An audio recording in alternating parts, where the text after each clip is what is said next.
AP Calculus BC, Unit 5, Day 4. Let's see.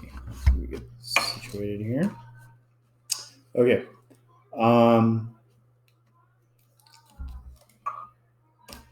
So today's lesson is about improper integrals. And improper integrals are integrals that sort of involve infinity in some way or another, either infinity as a limit or infinity in the sense that we're integrating a place in the graph that involves a vertical asymptote where the graph blows up to infinity, even though the limits are, just points. So we're going to start today with just the ones that involve infinity. We're going to focus on those, and then we'll do a separate one after that. So, let's just take a look at it visually first. I mean, just looking at some situations, we won't actually do the work yet, but just to kind of get your head around what we're doing. So this function right here, this is a rational function. It looks like that. All right, it has vertical asymptote x equals 0, which can be an issue. But in this problem right here, we're starting at 1 and we're integrating to positive infinity. So it just goes that way forever. Now, will the area under the curve blow up? Even though, if the curve got bigger and bigger, then sure, it's going to blow up. But because it's getting smaller and smaller and smaller, will it converge to a value or diverge? Here's another example. This is e to the x, which looks like this. So it's helpful to be able to do a quick sketch of these just to understand what the issues are. Now we're going from negative infinity to 0, so that's going to be all of that. So will that area blow up, even though we're just adding smaller and smaller amounts, or will it go towards a certain value? This function right here is kind of it's a rational function, but you can't divide by 0. So there is no vertical asymptote. But at 0, the value of the graph is at 1. And as x gets bigger, positive or negative, it goes to 0. So it kind of looks like this. It kind of looks like a kind of a bell curve. And so here we're going, both sides are going to infinity. So we're going to integrate all of it. So having infinity involved is one way you can get an improper integral. Okay, so these are definite integrals, but they're improper integrals. Now, here's the other situation that I said I'll show you, and we'll talk more tomorrow about how to deal with these. But just to start getting you thinking, so this is the same as this one right here, right? And we're going to integrate from -3 to +3. So we're not the limits don't involve infinity, but what happens in the middle is that the graph blows up on both sides, and it's not even defined right here. So how do we deal with that? We're going to talk about that tomorrow. So these are called internal or endpoint infinite discontinuities. Okay, so meaning the graph blows up. This right here is a rational function with a vertical asymptote at x equals 1 and a horizontal asymptote.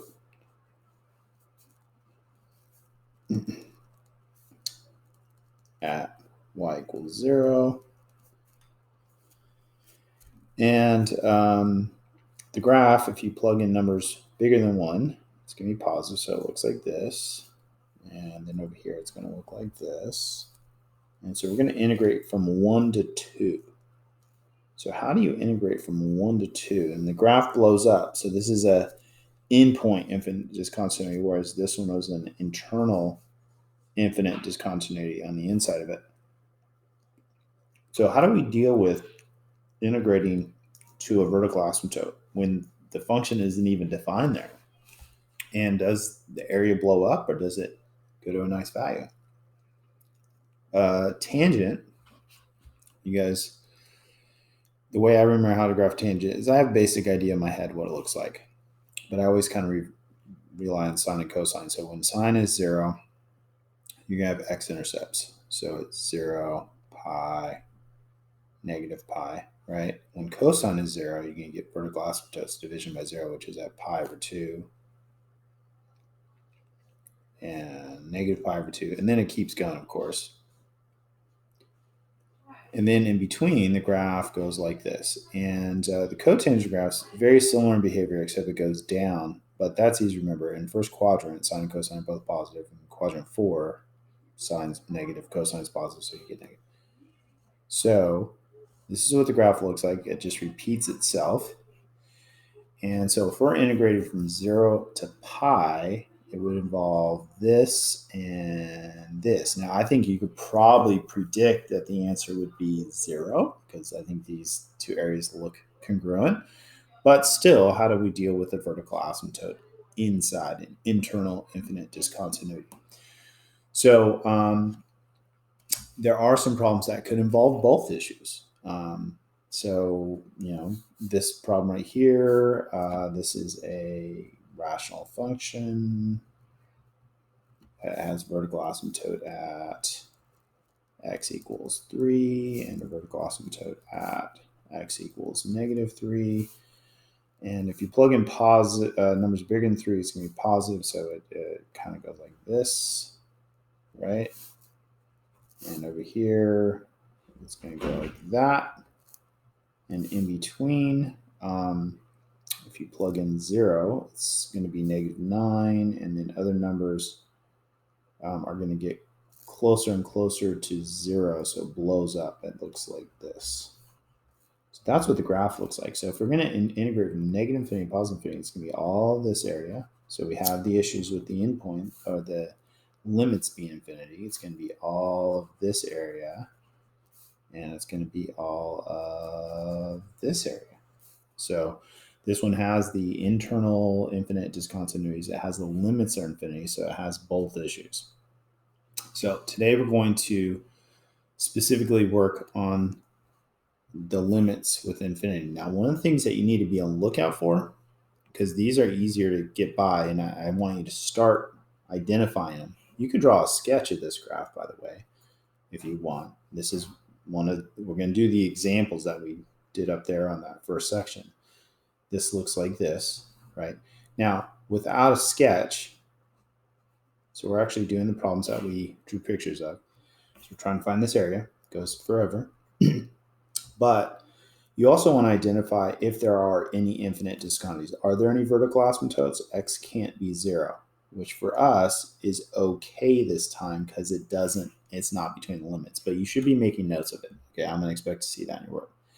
Now, the technical way of dealing with this is you can't technically plug infinity in.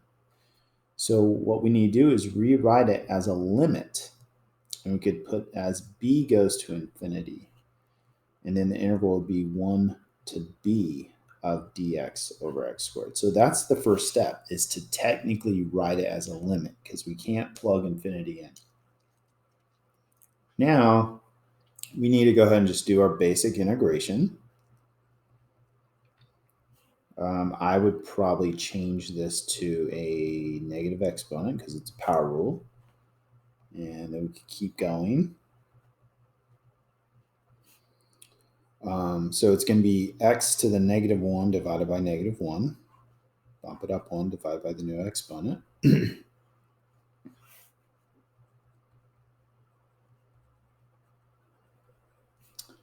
And we could write it a little nicer, right? And now we got to take the limit.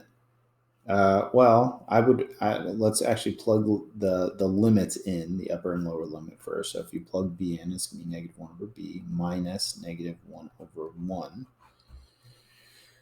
And that's going to become plus plus. So now we got to take the limit. So this term right here, as b goes to 0, as b goes to infinity, that goes to 0. And what's left is 1, which is your answer. And then also, sometimes you might be asked, does it converge or diverge? This converges, which means it goes towards a specific value, goes to 1. If it blew up, we'd say it diverges. Okay, so does it converge or diverge?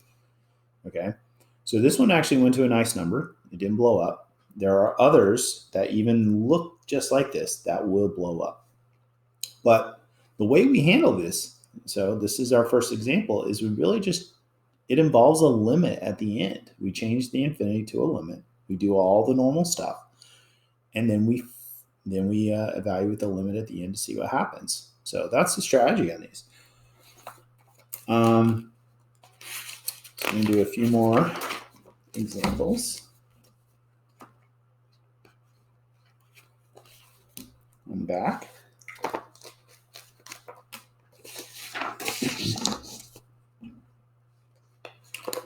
So, if you want, you could draw a sketch. Sometimes maybe a sketch won't be reasonable, but when it is, I think it just probably helps you. Now, before we draw a sketch, you should be able to say, okay, well, x can't be 0, right? Because that's going to be a vertical asymptote, which is okay for us this time because 0 is not between the limits, right?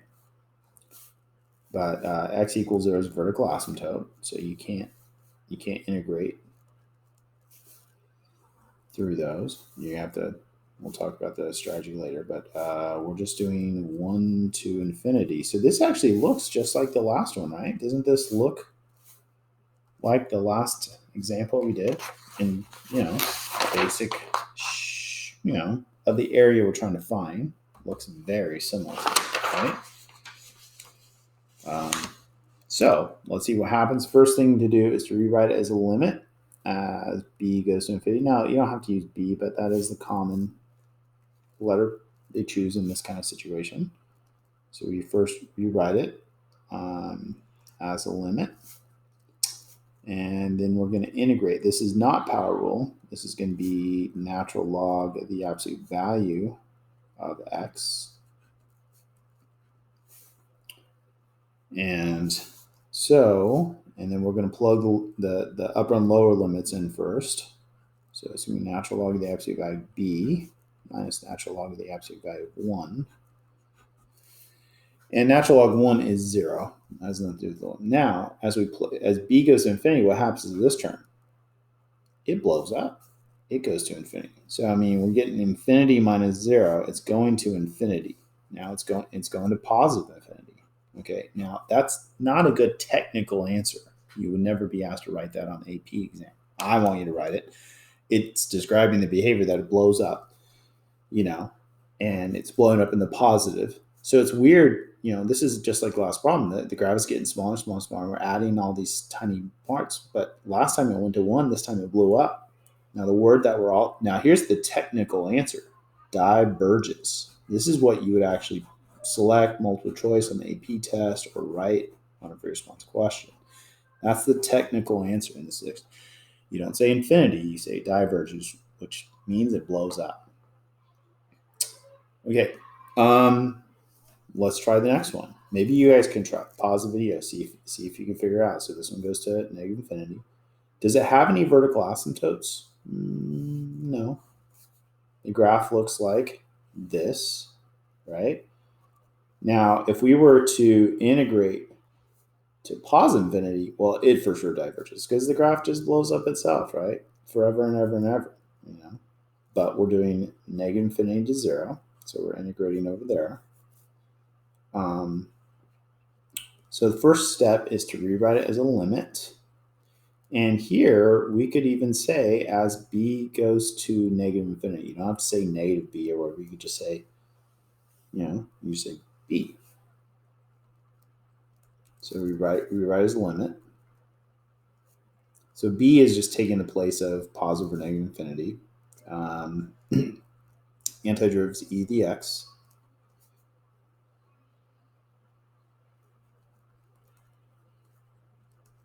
And we're going to plug the upper and lower limits in, e to the 0 minus e to the b. Now that's going to go to 1, right? And this is going to be, I'm going to write it negative 1 over, because it's going to be e to the negative infinity, right? Which is the same thing as 1 over e to the infinity, which is going to go to 0. So this answer goes to 1. It converges.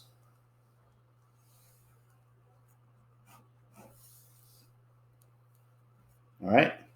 Let's try one more. This one will involve some extra fun integration, but we drew this one on the front. Are there any vertical asymptotes here? You should identify those every time, write them down, and then decide whether they met or not. None on this one, because that's going to be the big issue tomorrow is vertical asymptotes. And most people are just they're not even going to see it. They're not even going to think about it. This is what the graph looks like. So it's this bell curve kind of looking thing, and it's going to infinity in both directions. So do you think it's going to converge or diverge? No. I mean, to have any hope, the graph's got to be getting smaller. If the graph gets bigger, no shot. So we're going to rewrite it now. This one's a little extra challenging because it has two different limits involved infinity. So here I'm going to do b and negative b. All right. Now, what's the antiderivative of this? Well, the antiderivative is inverse tangent, right? And put the limits. Okay. And then we're going to plug the upper and lower limits in.